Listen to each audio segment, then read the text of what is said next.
सदाशिव पेठेमध्ये तिथं खात नाहीत कुणी, सदाशिव पेठेतली लोक चिकन मटन. नारायण पेठेतली लोक चिकन मटन खात नाहीत. कोथरूड मधली लोक चिकन मटन खात नाहीत. गुरुवार पेठेतली लोक चिकन मटन खात नाहीत. नवी पेठेतली लोक चिकन मटन खात नाहीत. पुण्यातली लोक चिकन मटन खात नाहीत का? आणि ते बाहेर येऊन खात नाहीत का? ते रस्त्यावर खात नाहीत का? गार्डन मध्ये सुद्धा खात नाहीत का? तुम्ही मटन खात नाही का? तुमच्या धर्मात मटन खात नाहीत का? मुसलमानच फक्त मटन खातात का? मुस्लिम लोकांनीच फक्त मटन खावं आणि बाकीच्यांनी खायचं नाही का? तुमची लोक मटणाचे डबे घेऊन कुठल्या गार्डन मध्ये किंवा कुठल्या निवांत स्थळी किंवा हॉटेलमध्ये जाऊन खात नाहीत का? धर्माच्या नावावरच राजकारण का करू वाटतं? मटण खाणे ही फक्त कुठल्या एका जातीची आणि एका धर्माची मक्तेदारी आहे का? सांगा ना, मटण का खाल्लं जातं? कोण खातंय? अहो, ज्यांचे काही धार्मिक सण असतील दुसऱ्या दिवशी त्यांनी घरी खायचं का बाहेर खायचं हा त्यांचा प्रश्न आहे. आणि त्यांना पण कळायला पाहिजे कुठं खाल्लं पाहिजे. दुसऱ्या धर्माचा सुद्धा आदर केला गेलाच पाहिजे. पण याचा अर्थ तुम्ही सतत तुमचं केंद्रात सरकार आहे, तुमचं राज्यात सरकार आहे म्हणून तुम्ही सतत एकाच धर्माला टार्गेट करणार. म्हणजे त्या धर्माची लोक या देशाचे नागरिक नाहीत का? का तुम्ही फक्त धार्मिक राजकारण करायचंय, तेढ निर्माण करायचे, तुम्हाला सतत ते डोळ्यात चालणार. मत मागायचे येतात त्यावेळेस त्यांच्याच पायापाशी जाऊन मुजरा करतात. कारण तुम्हाला भीती असते तुम्ही निवडणुकीत हराल पडाल किंवा तुम्हाला मतदान पडणार नाही म्हणून. मग कशाला तुमच्या पक्षाने ट्रिपल तलाकवर त्या ठिकाणी जो सक्तीचा कायदा म्हणत होते, मुस्लिम शरीयत आणि वगैरे वगैरे वगैरे त्याच्यावर टार्गेट करत होते. आणि का तुम्ही म्हणत, तुमचा नेता आणि तुम्ही म्हणताय मुस्लिम महिलांसाठी आम्ही फार मोठा कायदा केलाय. इकडे तुम्हाला मटण चालेना, जागा ट्रस्टची, त्याचं मेंटेनन्स महानगरपालिकेकडे, गार्डन मध्ये हजारो लोक रोज चालायला येतात, जातात, फिरायला येतात, दर्शन घ्यायला येतात. आणि तुम्ही धार्मिक राजकारण करणार. तुम्ही खासदार आहे का कोण आहे? मित्रांनो, मी चर्चा करतोय सारसबागच्या त्या गणपतीच्या आणि परिसरातल्या त्या ठिकाणी जाऊन लोकांनी, ते मुस्लिम होते आणि मग त्यांनी ती बिर्याणीच घेऊन आले. म्हणजे त्यांना घरदारच नव्हती, ते घरातून उठले बाशी बिर्याणी घेऊन आणि थेट सारसबागेमध्ये येऊन खायचं. सारसबाग काय कुणाला बंदी आहे का? का सतत एखादा पक्ष अर्थात भाजप टार्गेट करणार. मग आमच्या पुण्यातल्या लाडक्या संसद रत्न खासदार लगेच त्याच्यावर पत्र देणार. खासदारांना पत्र द्यायचं असेल तर पुण्यातल्या बकाल रस्त्यांची अवस्था जी वाईट आहे, रोज हिंदू कुठं अपघाताने मरतोय, रोज हिंदू पाठीचे मणके खिळखिळ झाले, रोज हिंदू सिग्नल तोडतोय. का? तर ट्रॅफिक जाम आहे. असंख्य व्याधींनी हिंदू जगतोय मरतोय पुण्यामध्ये. त्याच्याबद्दल नाही सन्मान्य खासदार पत्र देतात. कशाबद्दल? इथं बिर्याणी खाल्ली. मित्रांनो, याच प्रमुख मुद्द्यावर मला चर्चा करायची आहे. घरची बिर्याणी बागेत खाल्ली तर तुम्हाला का मिरच्या झोंबल्या? सांगा बर. त्यांनी खाल्ली का नाही? बर, तिथं ते ईदच्या दुसऱ्या दिवशी शेकडो हजारो लोक येतात. दुसरी गार्डन नाहीत का त्यांना? आणि मग महापालिकेला पत्र दिलं की अख्खी गार्डन बंद. तुमच्या एका हट्टासाठी तुम्ही इतर जे काही निवांत फिरण्यासाठी लोक येतात दिवसभर गार्डन बंद ठेवायला लावलं. पुणेकर म्हणून आम्हाला या गोष्टीचा प्रचंड राग आलेला आहे. आणि मला असं वाटतं की पुण्यातल्या पुणेकरांना काही गोष्टी कळायला पाहिजेत. हे पुन्हा एका जातीचं आहे का? हे पुन्हा एका धर्माचं आहे का? पुण्यामध्ये काय कुणाची ठराविक मक्तेदारी आहे का? सत्ता तुमची केंद्रात राज्यात असली म्हणजे तुम्ही काय मालक झाले का? नक्कीच तुम्ही घटनात्मक पदावर आहे. शपथ कशाची घेतली? कुणाचाही मत्सर द्वेष करणार नाही. आणि सत्तेवर बसल्यापासून नुसता द्वेष सुरू आहे. मुसलमानांना एवढंच भाजपवाले टार्गेट करतात, एवढाच भाजपच्या खासदार सन्मान्य मेधाताई टार्गेट करतात, सगळे त्यांचे पक्षाचे कार्यकर्ते टार्गेट करतात. तर मुसलमानांनी देश सोडून जायचं का? का देश फक्त तुमच्या एकट्याचा आहे? अहो, तुमचा काय संबंध आहे प्रत्येक वेळी धार्मिक विद्वेष पसरवायचा?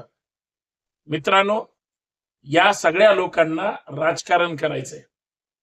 जे जे विकृत मानसिकतेचे असतील, कुठल्याही धर्मातले असू द्या, आणि ते दुसऱ्या धर्माचं त्या ठिकाणी जर अनादर करत असतील तर ते चुकीचं आहे. जर घरची बिर्याणी, घरचा डबा तुम्ही जर गार्डन मध्ये येऊन, जे की तिथंही धार्मिक स्थळ आहे, तळ्यातला गणपती आहे सारसबागेत, सिद्धिविनायक म्हणून ओळखला जातो, परंतु तिथं गार्डन फिरण्यासाठी लोक येतात. आता चणे फुटाणे खातात, भाजपचेच काही लोक विकतायत ना तिथं, त्यांची काय मक्तेदारी आहे का तिथं? हे सगळे लोक का करतायत माहितीये का? त्यांच्या लोकांचं सगळं तिथं चालू आहे. एवढे हॉटेल्सवाले सारसबागेच्या समोर आहेत, तिथल्या अतिक्रमणाबद्दल कोण बोलतंय का कधी? भिंत कुठे आहे सारसबागेची? आणि सारसबागेच्या त्या मधल्या रोडच्या हॉटेल्सवाल्यांची अतिक्रमण कुठपर्यंत आहेत? ते अतिक्रमण कधी काढणार आहेत का नाही? आमच्या सन्मान्य पुण्याच्या लाडक्या खासदार त्या संदर्भात पत्र देणार आहेत की नाही? तिथं कुठल्या धर्माची लोक आहेत? ती इतरांची छळवणूक करतात की नाही? काय चाललंय पुण्यामध्ये? काय चाललंय महाराष्ट्रामध्ये? काय चाललंय देशामध्ये? पण जर कोणी कुणाच्या धर्माचा उन्माद आमच्या धर्मासमोर येऊन जर मांडत असतील, ते सुद्धा खपवून घेतलं जाणार नाही. पण सतत द्वेष हा काय युपी बिहार आहे का? युपी वाले ठरकी लोक सत्ताधारीही टार्गेट करतात आणि ते सुद्धा चुकीचं वागतात. हा युपी बिहार नाही, हा पुरोगामी महाराष्ट्र आहे, लक्षात ठेवा. पुणेकरांना सगळ्या लोकांचा आदर करायचा. खरं तर सर्वसामान्य लोकांना काय देणं घेणं नाही हो. हे राज्यकर्ते धर्माचं राजकारण करतात. आज मुंबईमध्ये चिरडून लोक मेली, हिंदूच होती, सरकारला काय कळवळ आहे का त्याचा? रोज पुण्यामध्ये वेगळ्या वेगळ्या गँग, कोयता गँग, ही गँग, ती गँग दहशत निर्माण करते. ते कुठल्या धर्माचे सांगा ना? विनाकारण एखाद्या धर्माला टार्गेट करून आता निवडणुका येत आहेत, स्थानिक स्वराज्य संस्था, ही सारसबागेची लढाई नाही, लक्षात ठेवा. सारसबाग आज तिथं निर्माण झालेली नाही. तिथं काय एखाद्याच धर्माची प्रायव्हेट लिमिटेड फक्त हिंदूच असले पाहिजे, मग तिथं बौद्धांनी यायचं नाही का? ख्रिश्चनांनी यायचं नाही का? जैनांनी यायचं नाही का? शिखाच्या लोकांनी यायचं नाही का? मुसलमानांनी यायचं नाही का? तुम्हाला टॅक्स सगळ्या धर्मातल्या लोकांचा चालतो, कसा वसूल करताय जीएसटी? तुमचे सुद्धा अल्पसंख्याक आघाडी भाजपची काय मला सांगा? भाजपमध्ये सुद्धा का मुस्लिम काम करतात? बरं, भाजप मधल्या मुसलमानांना भाजपचं हे घाणेरडं राजकारण किंवा धार्मिक राजकारण कळत नाही का? कशाला पुणेकरांना वेटीस धरतायत? तुमच्यामुळं गार्डन बंद त्या ठिकाणी राहिलं आदरणीय ताई, तुमच्यामुळं पर्यटकांना तिथं फिरकता आलं नाही. अहो, एवढाच तुम्हाला राग येत होता तर त्या पर्वतीवर एक पेशवेकालीन बोर्ड होता, त्याला पेशव्याच्या मंदिरांची चर्चा करताय. तिथं त्या काळी म्हणजे कुणबीनी किती रुपयाला हे करायचे असा एक बोर्ड होता पूर्वी. मला पत्रव्यवहार करावा लागला, संघर्ष करावा लागला, आम्ही तो काढायला लावला.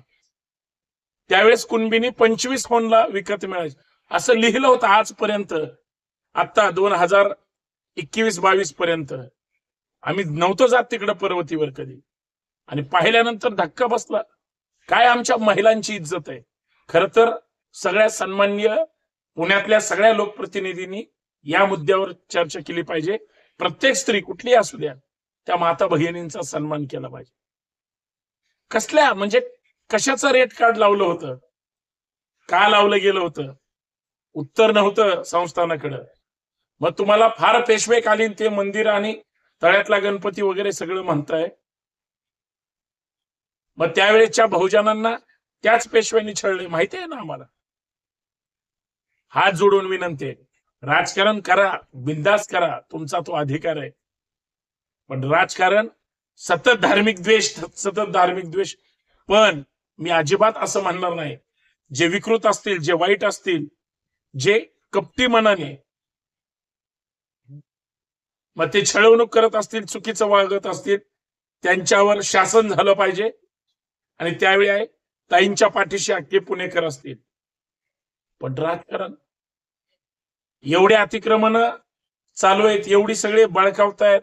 अहो आज उपनगरांमध्ये स्वयंघोषित नवनवीन बिल्डर हिंदूंना दिवस रात्र फसवतायत. पैसे घेतायत घर देतो म्हणून, आणि अतिक्रमणात पाडलं तर ते उद्ध्वस्त होत. या आणि अशा कित्येक मुद्द्यावर नाही कोणी बोलत.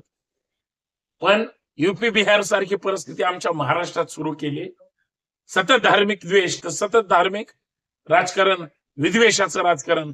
कंटाळायत सगळे. आणि काय सांगता, माझा साधा सरळ थेट सवाल आहे, कोण नॉनव्हेज खात नाही, कोण चिकन मटन खात नाही? सदाशिव पेठेमध्ये तिथं खात नाहीत कुणी, सदाशिव पेठेतली लोक चिकन मटन. नारायण पेठेतली लोक चिकन मटन खात नाहीत. कोथरूड मधली लोक चिकन मटन खात नाहीत. गुरुवार पेठेतली लोक चिकन मटन खात नाहीत. नवी पेठेतली लोक चिकन मटन खात नाहीत. पुण्यातली लोक चिकन मटन खात नाहीत का? आणि ते बाहेर येऊन खात नाहीत का? ते रस्त्यावर खात नाहीत का? गार्डन मध्ये सुद्धा खात नाहीत का? मग त्यांना वेगळा न्याय, आणि तुम्ही का धर्माला टार्गेट करून वेगळा न्याय करताय? हे सगळं शुद्ध राजकारण सुरू आहे, धार्मिक तेढ निर्माण करायचं. पुणेकरांनीच विचार केला पाहिजे की अशा राजकारणाला आता किती किंमत द्यायची. विकासाचं राजकारण करायला यांच्याकडे वेळ नाहीये. सतत सगळीकडं यांच्यात पक्षाचा पदाधिकारी महानगरपालिकेत महिला अधिकाऱ्याला धमकावतो, बोधरेशन आणतो त्यांच्यावर. ती बिचारी मायमाऊली स्वतःच्या महापालिका आयुक्ताकडे तक्रार करते, महिला आयोगाकडे तक्रार करते, कुणीच दखल घेतलेली नाही अजून सुद्धा. तिथं सन्मान्य खासदार काय बोलणार सांगा? अवघड आहे सगळं, पण बोलणं गरजेचं होतं. हात जोडून विनंती आहे सगळ्यांना, धार्मिक विद्वेषाचं राजकारण बंद करा. किंवा तमाम पुणेकरांनो, किंवा कुठल्याही तुम्ही महाराष्ट्राच्या कानाकोपऱ्यातले असू द्या, जे धार्मिक राजकारण करतात ना, त्यांच्यापासून लांब राहा. एवढीच माझी माफक अपेक्षा आहे. एक संघ राहायचंय, सगळ्यांनी एकत्र राहायचंय. चुकीचे असतील त्यांना खड्यासारखं बाजूला काढायचंय. कांद्यात जर नासका कांदा असेल, नासवतो, बाजूला काढला जातो. आंब्यात नासका आंबा असेल, बाजूला काढला जातो. पण त्याला परत जवळ केलं जात नाही. वाईट लोकांना कोणी जवळ नाही करणार. पण सतत वाईट आहेत असं सांगून विनाकारण विष कालवत राहिला तर मग काय होतं हे पहलगाम मध्ये पाहिलंय. धर्माला टार्गेट करून काय होतं ते. बाकी जनता सुज्ञ आहे. माझं मत तुम्हाला पटतं का? विनाकारण हिंदू मुस्लिम वाद लावण्यापेक्षा माणुसकी जपा सगळ्या पक्षाच्या लोकांनी, एवढंच माफक अपेक्षा आहे. माझं मत तुम्हाला कसं वाटलं मला नक्की कमेंट मध्ये सांगा. जय शिवराय.